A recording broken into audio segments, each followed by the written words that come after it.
almost 18 trillion.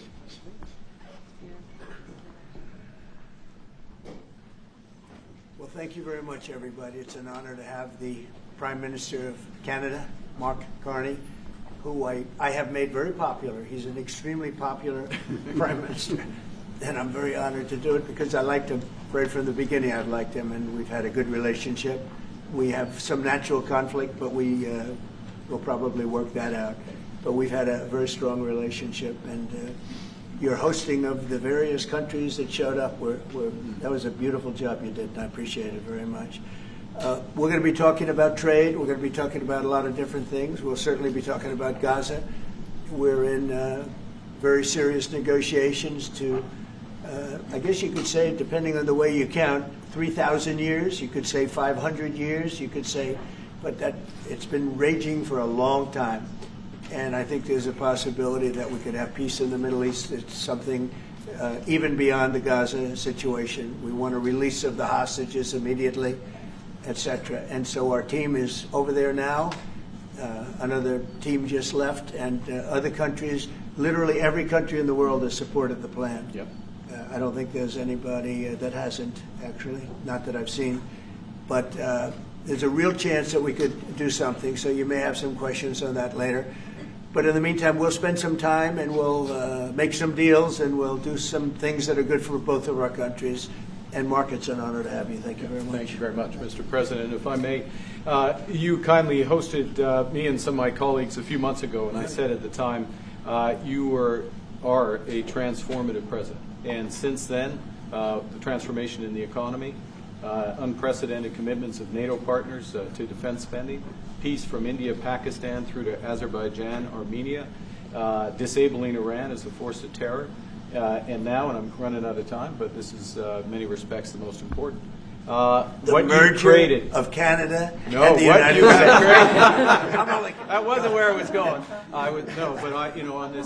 On this solemn day of commemoration of the horrific attacks of October 7th, for the first time in decades, hundreds of years, thousands of years, this prospect of peace that you've made possible. Canada stands foursquare behind those efforts, and we'll do whatever we can to support them. Very nice. Yeah. Thank you very much.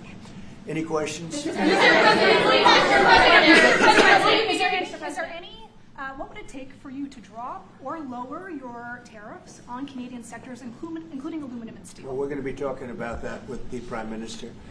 We'll be talking about tariffs. We'll be talking about a lot of that, but that's for a little bit later on. Has the Prime Minister I want to just acknowledge our great ambassador. Is he doing a good job? He's doing a good job. Otherwise, I'll get him out of there so fast.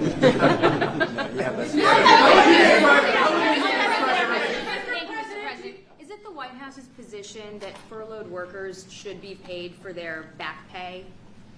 I would say it depends on who we're talking about. I can tell you this, the Democrats have put a lot of people in great risk and jeopardy, but it really depends on who you're talking about. But for the most part, we're going to take care of our people. There are some people that really don't deserve to be taken care of, and we'll take care of them in a different way. Okay? Thank you. Mr. President, in your opinion, why has Canada and the United States failed to reach an agreement up until now? Well, it's a complicated agreement, more complicated maybe than any other agreement we have on trade, because, we have natural conflict. We also have mutual love. We have great love for each other. I love Canada and the people of Canada, and Mark feels the same way about here. The problem we have is that they want a car company and I want a car company, meaning the U.S. wants a car company, and they want steel and we want steel. So in other countries, they're very far away, and there's no problem. You can compete and you can do. We don't like to compete because we sort of hurt each other when we compete. And so we have a natural conflict. It's a natural business conflict, nothing wrong with it. And I think we've come a long way over the last few months, actually, in terms of that relationship. So when it comes to trade, the United States was always giving everything.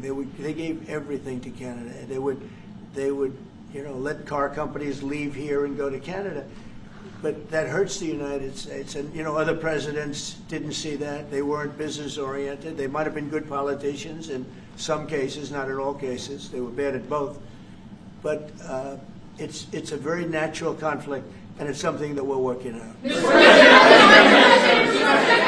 has offered a lot of compromise this summer. Are you willing today to offer some compromise to Canada, maybe on steel and then even Well, we've made compromise, and we've made some compromise even on steel.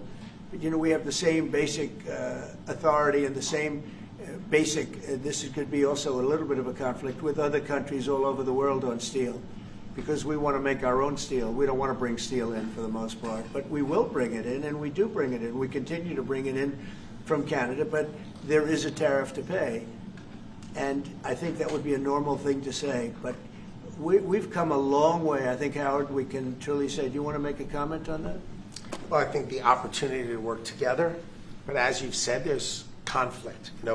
Why do we make cars in Canada? You've called that out, and you've addressed that. So there are places we should work together, and there are places that we have natural conflict. It's a tough situation because we want to make our cars here. At the same time, we want Canada to do well making cars. So we're working on formulas, and I think we'll get there. Canadians are refusing to go to the U.S. The numbers are down like 23% in the first 7 months of the year. What do you say to Canadians that don't want to go to the U.S. now because of your 51st state talk, because of the trade war, the tariffs, and the fear of also Look, I understand that, and Americans don't want to buy cars that are made in Canada. I mean, we have the same conflict. So there isn't. It's something that will get worked out. There's still great love between the two countries, but American people want product here. They want to make it here. Detroit was emptied out and moved to Canada, moved to Mexico, moved to other places, not just Canada. And now they're all moving back, They're moving back. We have, right now, I was just telling Mark, we have 17 trillion, but it's really much higher. That was as of a couple of months ago. We have over $17 trillion being invested now in the United States. As an example, Biden, he was the worst president we've ever had, but they had less than $1 trillion in 4 years. We have more than 17 trillion in 8 months. 8 months. And I think that number is going to be $22 trillion. There's never been anything like that in the history of the world for any country, not even close. If you did 1 trillion in a year, that's pretty good. We're going to do over 20. And it's coming in with AI. It's coming in with auto plants. We're building auto plants, a lot of auto plants in the U.S. It's coming in for a lot of reasons. It's coming in because of the fact, I think the November 5th election was a big factor, and I think the tariffs are a big factor. And again, we want Canada to do great, but there's a point at which we also want the same business. We're competing for the same business. That's the problem. That's why I keep mentioning one way to solve that problem is a very easy way. But we're competing for the same business. He wants to make cars, we want to make cars, and we're in competition. And the advantage we have is we have this massive market. So it's it's quite an advantage. Mr.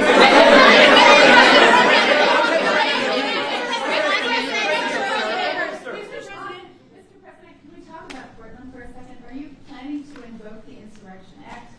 That would be, a very long-standing law that's been on the books. Yeah, well, it's been invoked before, as you know. If you look at Chicago, Chicago's a great city where there's a lot of crime. And if the governor can't do the job, we'll do the job. It's all very simple. They probably had 50 murders in Chicago over the last 5, 6, 7 months. Many people were shot. And then the governor gets up and he says, well, we can handle it. They can't handle it. They don't know what they're doing. The mayor is grossly incompetent. He's at a 4% approval rating in Chicago.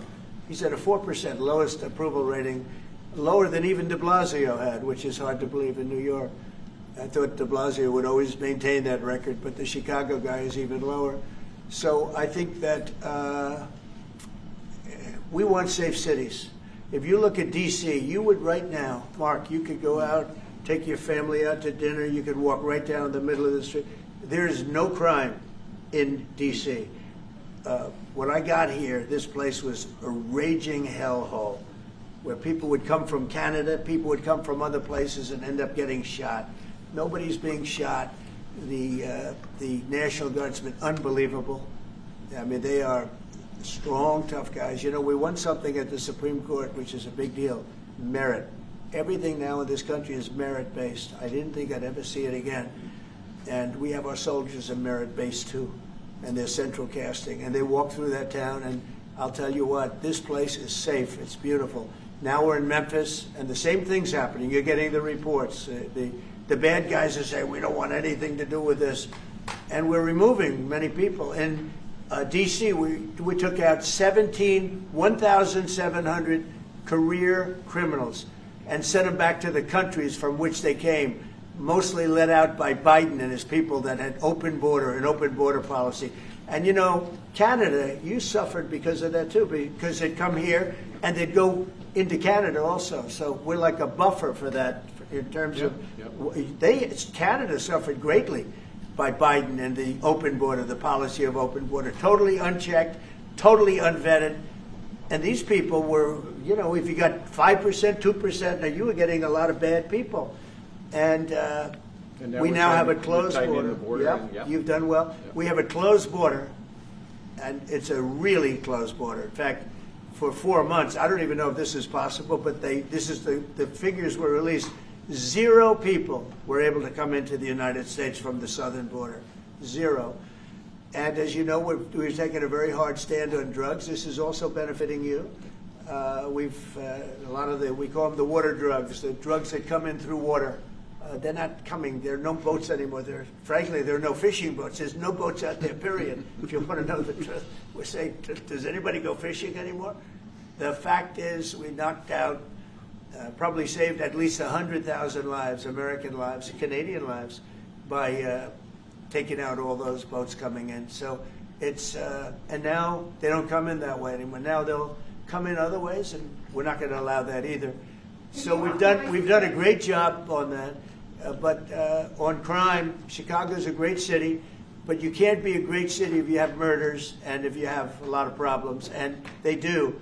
And they have an incompetent policy, just like they had open border policy, anybody could come in. They came in from prisons, they came in from mental institutions, drug dealers, they came in from all over the place, and we don't have that anymore. This country is becoming we're a very strong country. Look, financially speaking, I would say that because of the tariffs, because of the election, because of the policy, because of the great big beautiful deal, it's what I added the word great because it really is. It's the biggest bill ever passed in the history of our country. We don't need another bill. It's the biggest tax cuts, when you think no tax on tips, no tax on Social Security, no tax on overtime for the people.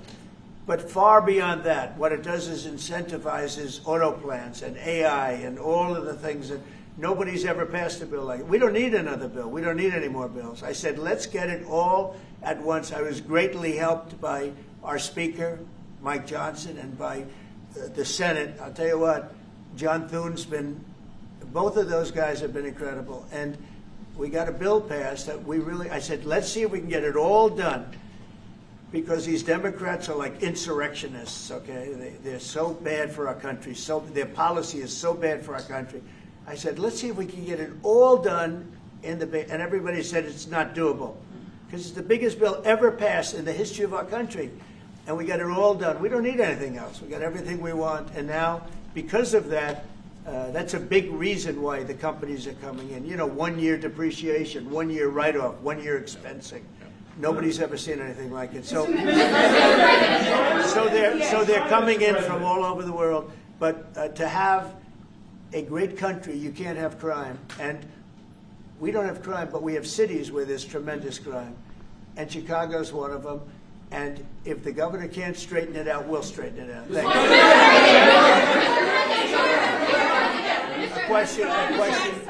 A question for the president. Mr. Carney, Mr. Prime Minister, I'd like to know how come the UK and the European Union have succeeded to sign deals and bring the tariffs down, and Canada still hasn't been able to do the same? Yeah, because they're not located right next to each other. It makes it, in many cases, it's much better and easier. But and if I may, let's be clear about the relationship as it stands right now.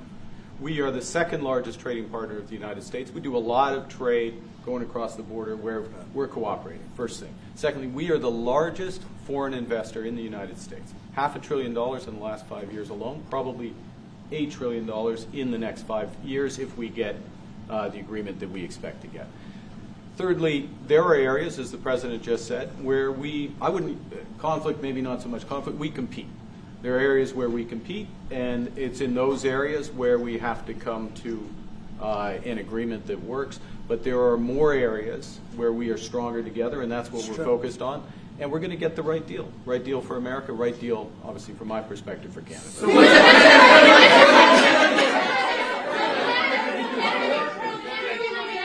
Including one thing that,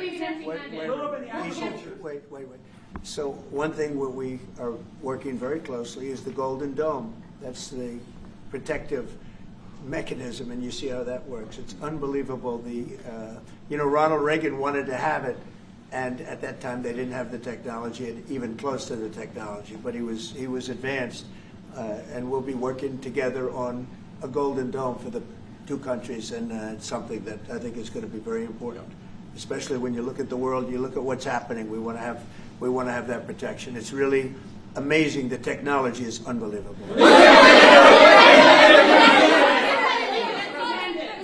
Why do you say some federal workers should not get their back pay? Why do you say some? Well, you're going to have to figure that out. Okay, ask the Democrats that question.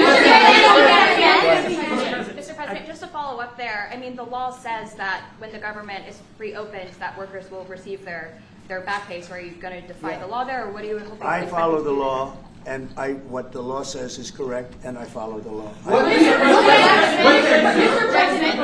President, will Canada be leaving empty-handed, or will will Mr. Carney be leaving Washington with a deal on tariffs? I think they're going to be very happy. We have a lot of things that we're working on that people don't talk about. They talk about,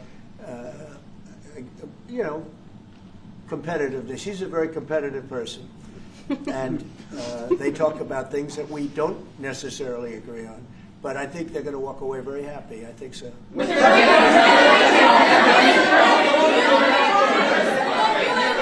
President, on all your trade deals that you've signed, there's been a minimum tariff that countries have got. When USMCA gets renegotiated, do you want a minimum tariff on goods between Canada and the U.S.? Well, we're going to have tariffs between Canada, and, they have them with us. I will say with our farmers, as you know, they went up to as much as 400%, 250, 300, and even one at 401. We found one having to do with a very small product, but it was high. So we've always had tariffs between the two of us, and actually Canada was charging us very high tariffs on our agricultural things, a lot of our agricultural product, and that's one of the things that we talk about for bringing that down. So this is a mutual thing, but.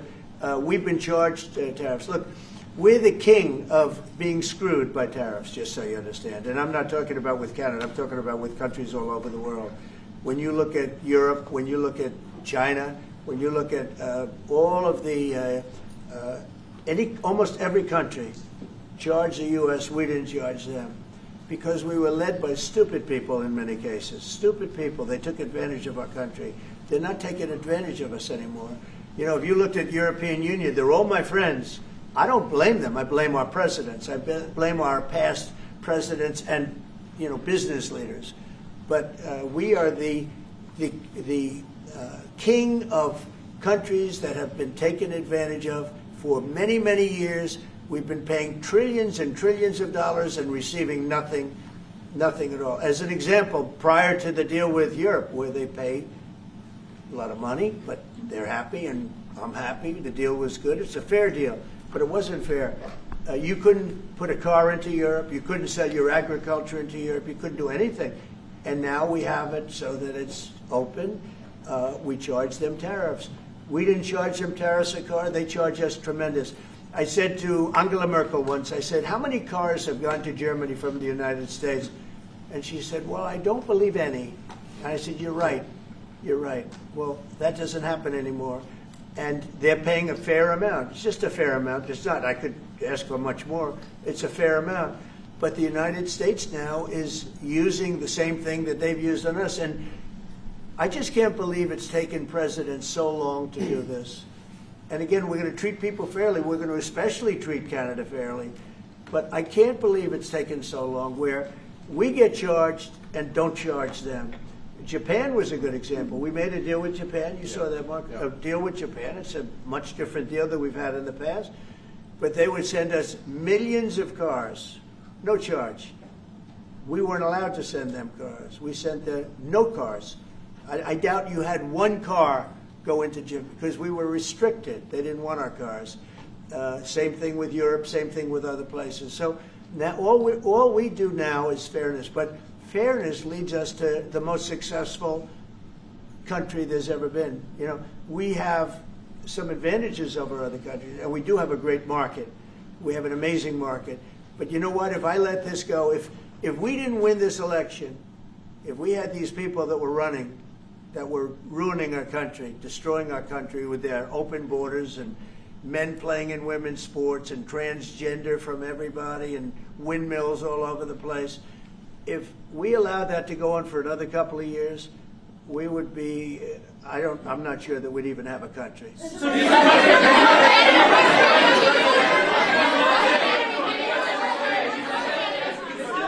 Trade going forward with Canada. Mr. President, how do you see this? By the way, I'm not sure we would have even had a country. And now we have the most successful country in the world. Brian? Yes, sir. What is your message to Democrats ahead of a next vote to open up the government? The American people are saying, open the damn government. What's your message to them right now? Well, they're the ones that started it. They're the ones that have it. And it's almost like a kamikaze attack by them. You want to know the truth? This is like a kamikaze attack. They almost, you know, they have nothing to lose.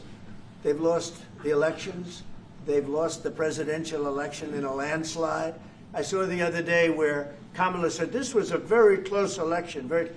This was one of the biggest sweeps that anybody's ever had. Won the popular vote by millions, won the Electoral College by a massive amount. They said, if I got 270, that would be great. But I got, I think, 312 or 315, and they got 220. So, you know, we won that. But we won counties. The big thing is counties. So out of all of the counties, thousands and thousands, we got 2,500. They got 525. It was a landslide. And we listened, oh, yes, it was close.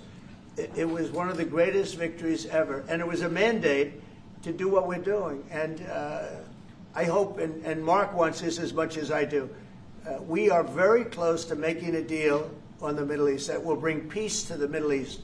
After all of these years of millions and millions, tens of millions of people being killed, there's a chance to bring peace to the Middle East.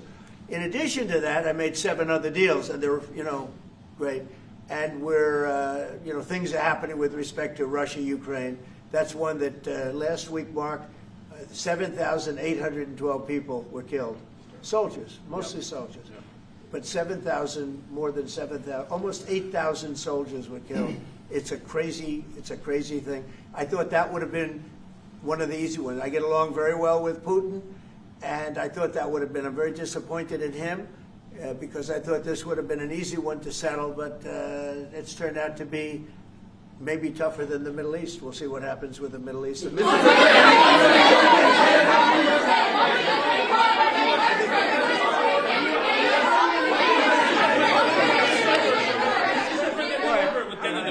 Is the fentanyl crisis over with Canada, with the Canadian border? Is what? The fentanyl crisis. Fentanyl. No, it's not over. It's never. I think it's never going to be over, frankly. But they've done. Canada's worked hard, and they've done a much better job than in the past. We have very few people coming in through our southern border too. We've worked with Canada and we've worked with Mexico, so we've made it a lot better.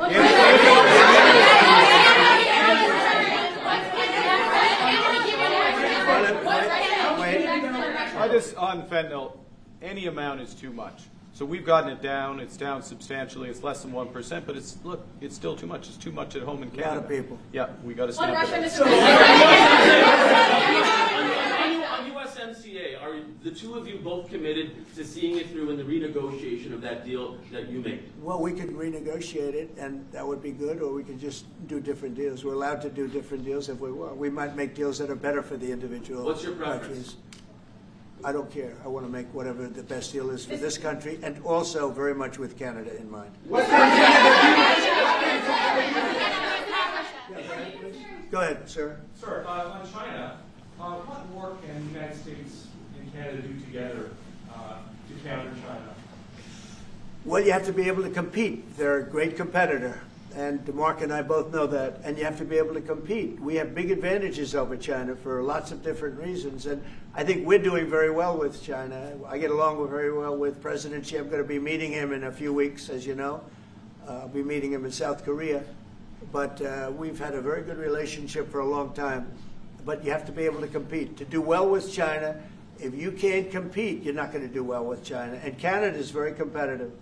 I can tell you that. Canada is a very competitive country. And I think Canada's done very well over the years with China. Yeah, we have. But we'll do better together on that. Mr. President, on the Middle East, what guarantees are you giving your Arab partners that Israel will not resume its offensive after the hostages are released? Well, the primary guarantee is once this deal happens, if it does happen, look, they're in negotiations right now, we are going to do everything possible. We have a lot of power, and we're going to do everything possible to make sure everybody adheres to the deal. Okay? Are you concerned about the delays at airports, and how do you see this shutdown ending? Oh, sure. I mean, it's they're all Democrat delays. There are delays at the airport. That's standard. And again, this is something that every day we put forth a bill. It's just a continuation. It's a very simple thing to sign and very simple to do. And I really think that these are people that I think they have nothing to lose. They have a party that's out of control. They have no leader. Nobody knows who the leader is. I look at people with very low IQs like Crockett, this woman Crockett. I never met her, but she's a low IQ individual. I look at AOC talking about how if they want to negotiate, they can come to my office. She's not in that position to do that. And who the hell is she to say that? And then I watch Nancy Pelosi not knowing what to do. I watch their leadership. Look, Schumer is petrified of primary because he's not going to win probably against anybody in a primary. You know, Schumer did the right thing, but he handled it badly originally a year ago. He did probably the right thing, but he handled it badly. I think Schumer is incapable of making a deal. They are a mess. They're a party that has no leadership. They have, and they have no policy. You know, we have great. I think we have great leadership, but we also have great policy. We have strong borders. We have no men and women's sports. I mean, basic things. We're not going to take your child away and change the sex of your child. We're not going to do things like that. What they're doing to the country is so incredible. And they got away with it with all their woke crap, and now it's stopped. And we have a country that's based on common sense and strength and intelligence. I mean, we have the United States of America, and I say it all the time. Other leaders have told me this. Mark hasn't yet, but I think he would. A year ago, we were a dead country, and now we are the hottest country anywhere in the world. Maybe Canada. I'll give Canada, but because I do like Canada. But you know, we're the hottest country in the world right now. There's never been a country that has the kind of money coming into it. There's never been anything like this. There's never been a country that if you take $1 trillion, that would be unbelievable. We're going to have over $20 trillion invested in this country. There's never been anything like what you're seeing, and it's based on good policy and common sense and leadership. Yeah. Mr.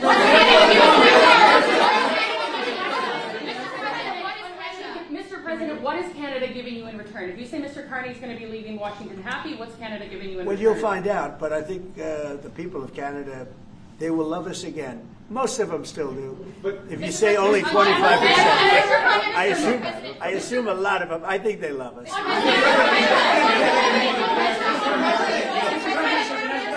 And you know what? I'm not the biggest hockey fan, but I like it a lot. And I watched some of the greatest hockey games I've ever. How good were those games, right? Yeah, very good. Mm-hmm. We're coming down for the World Series, Mr. President. Okay. By the way, your team is looking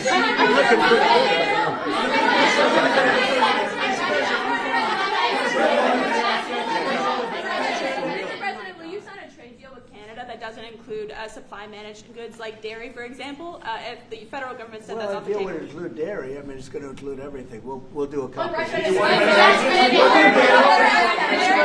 Mr. President, have you identified programs to eliminate under this shutdown? Oh, sure. Sure. Which ones? We have a lot, I'm not going to tell you, but we'll be announcing it pretty soon. But we have a lot of things that we're going to eliminate and permanently eliminate. You know, one of the things that we have is some advantage, you could say, but because of the shutdown, which I think they made a big mistake, we're able to take out billions and billions of dollars of waste, fraud, and abuse, and they've handed it, you know, on a silver platter. And you know Russell Vogt, he's a serious person, very serious person, and he's sitting there and he's getting ready to cut things. And this is something that was handed to us by, I assume, Schumer. I just don't know if Schumer has any power anymore. I look at your leadership, I don't know who to speak to. I'll tell you what, I'm getting calls from Democrats wanting to meet. I never even heard their names before, and they're claiming to be leader. The Democrats have no leader. They remind me of Somalia, okay? You know? And I met the president of Somalia. I told him about the problem he's got. I said, you have somebody from Somalia who's telling us how to run our country. She's from Somalia. He said, would you like to take her back? He said, no, I don't want her. Okay, you know what I'm talking about? What workers are you talking about? Say it again. How many permanent jobs are you talking about to be eliminated? Well, I can tell you, I'll be able to tell you that in 4 or 5 days if this keeps going on. If this keeps going on, it'll be substantial. And a lot of those jobs will never come back. But you're going to have a lot closer to a balanced budget, actually. Is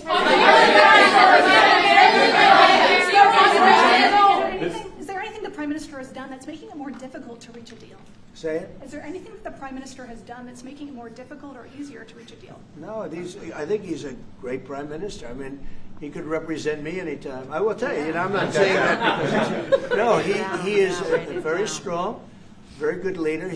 He's a nice man, but he can be nasty. He can be very nasty. Maybe as nasty as anybody. How? I think Canada. Let me put it this way. I can tell you this because I deal with lots of leaders all over the world. He is a world-class leader. He's a man that knows what he wants.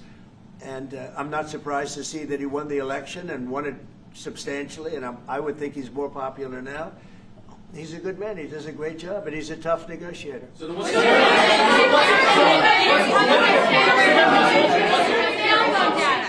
what's holding things up? If he's a great man and you want to do a deal with Canada, why aren't you? Because I want to be a great man, too. Thank you very much. Thank you. That could have been. Thank you very much.